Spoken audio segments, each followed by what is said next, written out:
So far so good, we are making progress. Now it's time to take that floating entertainment system and actually mount it on your wall. And the most important part about this is you want to screw that mount into studs. Don't use cheap drywall anchors. It will never hold. In the previous video, we just completed step 12. On to step 13.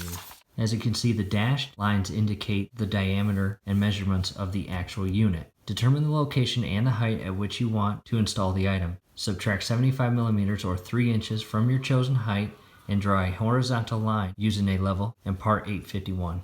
Next, I grabbed the Sharpie that came in the package. I grabbed a level and I grabbed part number 851.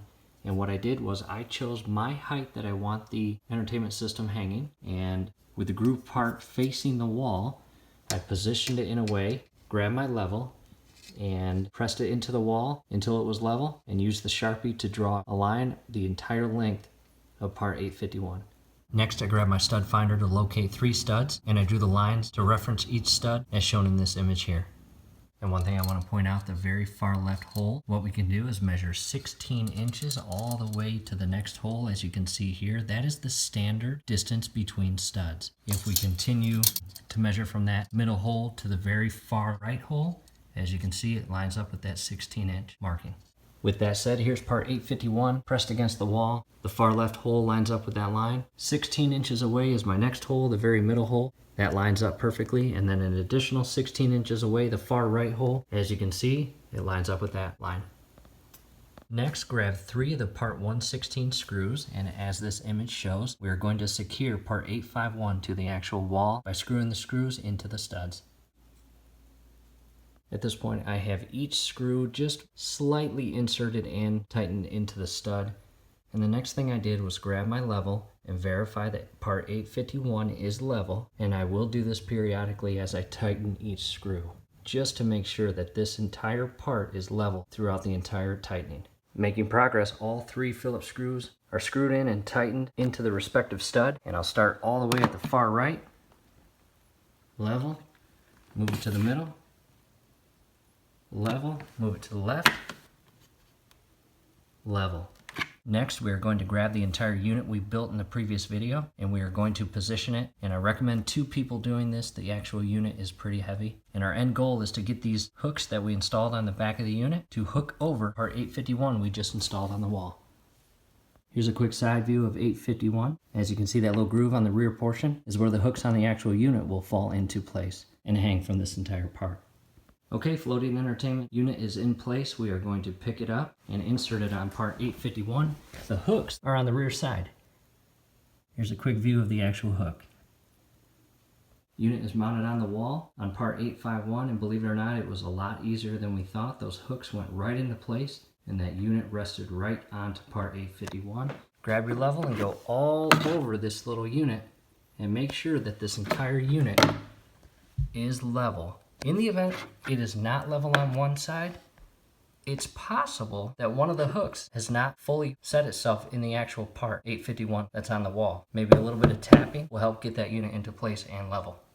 Next thing it talks about, in the event that you want to feed wires through the wall, you do have that part which is inside that you can remove and cut that drywall with a cutting tool to gain access to the wires inside the wall or feed wires through the wall.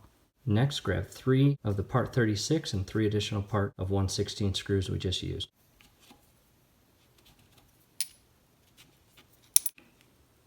Take the part 1/16 screws as well as the part 36 washers and go inside the actual unit and locate the lines that will be visible through these long slots and secure these screws into the studs.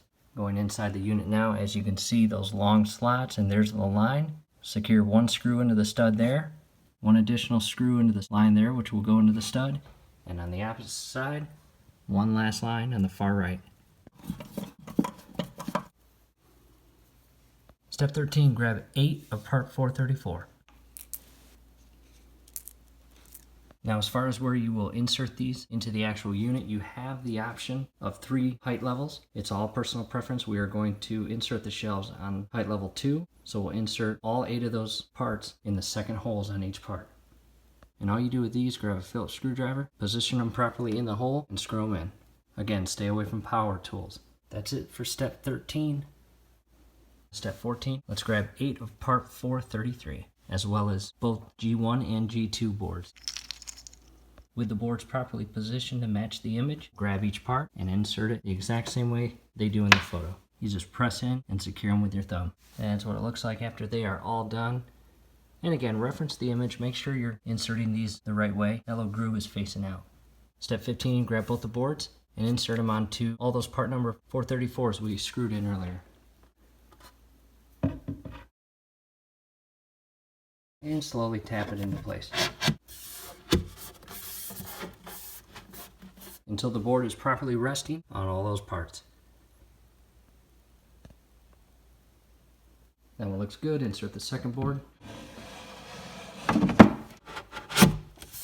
until it's properly level. And it's level time. Grab the level rested on the shelf that we just inserted and verify it's level. Move this to the opposite shelf and it looks good. Step 16, grab part number 854. Referencing the photo, goes in this little opening slot here, snaps into place. Last thing the instructions talk about are the weight limits on each shelf. At this point, I'll remove everything from the end table that we were using and probably feed the wiring into the new unit the way I want, and then I'll resecure my trim and we should be good to go. Movie time.